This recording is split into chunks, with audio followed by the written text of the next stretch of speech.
Our next session, we have Lewis Hu joining us. Lewis, welcome. Thanks very much. Hopefully you can hear me. Yeah, that's great, Lewis. So Lewis is the CEO and founder of Science Ceilidh, an award-winning organisation connecting communities, research, culture, and well-being. And if you haven't checked out the organisation, I would strongly encourage you to. I was watching some of your videos yesterday, Lewis, and the term joyful insurgency kind of came to me as I was watching Dancing with People with Dementia, and it just looked so much fun. And hopefully we can hear a bit more about that. And I believe you're joining us from Shetland today, is that right? I am indeed. Greetings from Lerwick. Great. How is the weather up in Lerwick today? Oh, not too bad. It'll change quick enough soon. I'm sure it will. I'm sure it will. Well, Lewis, I've got a quick question for you just to kind of kick us off before we get into the sessions. So I don't know about you, but sometimes it feels like we're a long way away from the change that so many of us want to see in the world. How do you keep positive in your own work, I guess, in your own life, as you're pushing for that more sustainable future?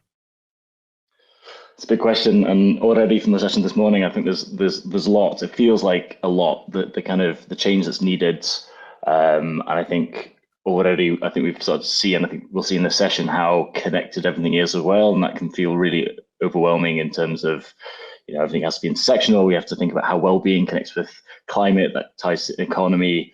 I think the first thing is probably thinking about that sense of joy and how we find that.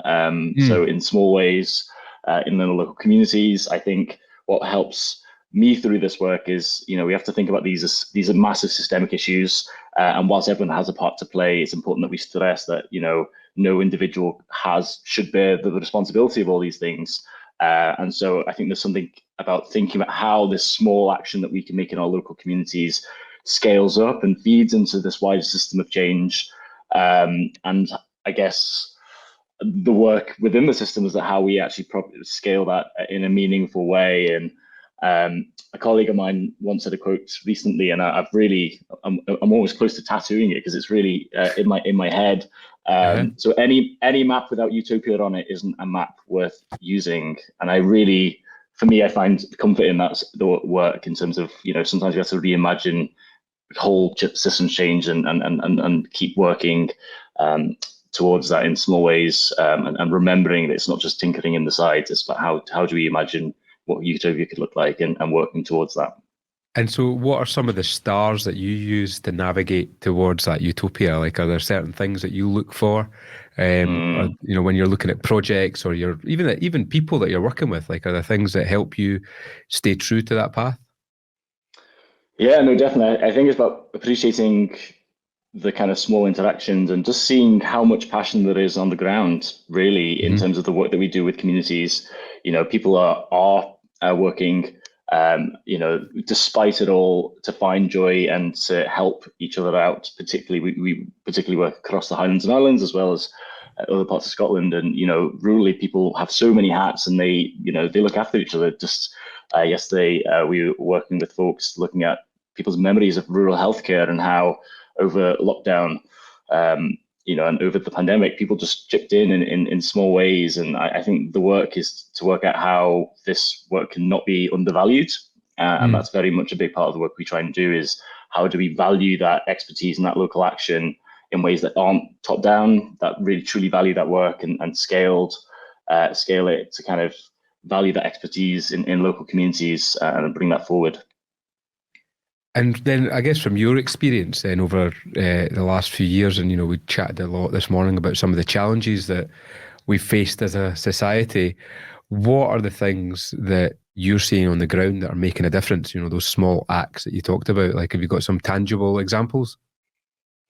No, absolutely. One of the things we do is help distribute research funding. So we fund communities directly to run and lead research. And so they still work very much in partnership with researchers, but the money and the power and the decision making goes directly to communities around climate change or around mental well-being. And one of the reasons I'm here in Shetland is just seeing one of the projects, which Open Shetland, just is a peer-led, youth-led research project looking at how researching how basically the lack of kind of safe spaces for young people, and already it's starting to make massive change in the communities by gathering and coming together and advocating and being able to speak to the council, for example, and gather this evidence that is coming not just on young people, but very much by and for young people, and seeing how that's made such a big difference in terms of not just in terms of the impact of what they want to do, but their own confidence and how they can apply those skills to other things like drug and alcohol use, for example, which is one of the current projects, and seeing how the confidence, their own sense of capacity change in this work, which is so exciting. And are you able to bring some of the learning that you've got, say, in the rural context and bring that into an urban context?